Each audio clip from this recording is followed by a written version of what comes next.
अरे गंगा जी बढ़ी आईली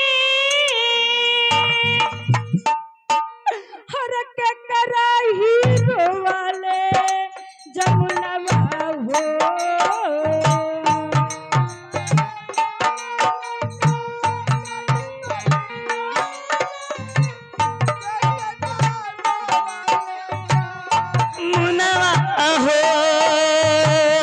के कराही रोवाले गंगा जी बढ़ी आईली के कराही रोवाले जमुनवा हो के कराही रोवाले धोती के खूंट भिजने के कराही रोवाले धोती के खूंट भिजने के कराही रोवाले चरवा हो के कराही रोवाले धोती के खूंट भिजने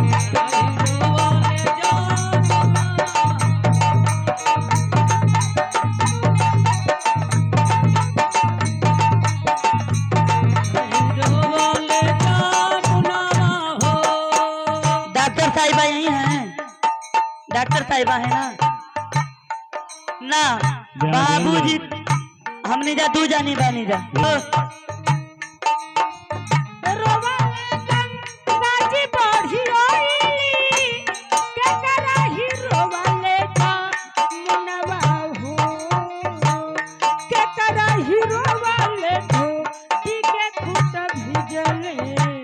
के कराही रोवाले धोती के खूंट भिजने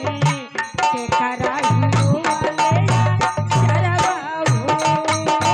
के कराही रोवाले धोती के खूंट भिजने चरवा हो बारह से सात।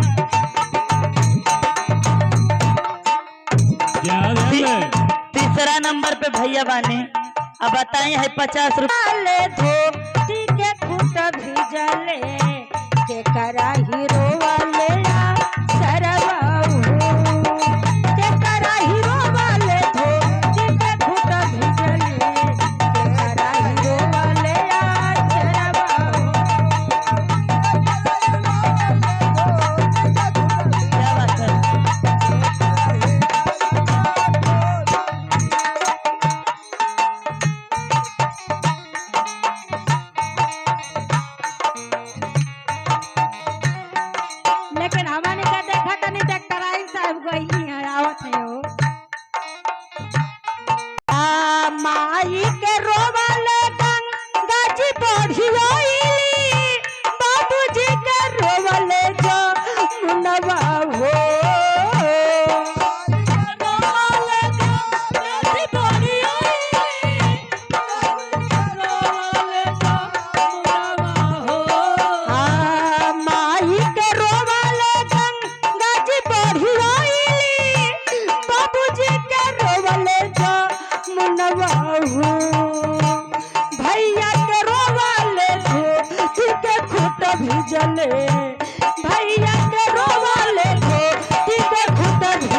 मैया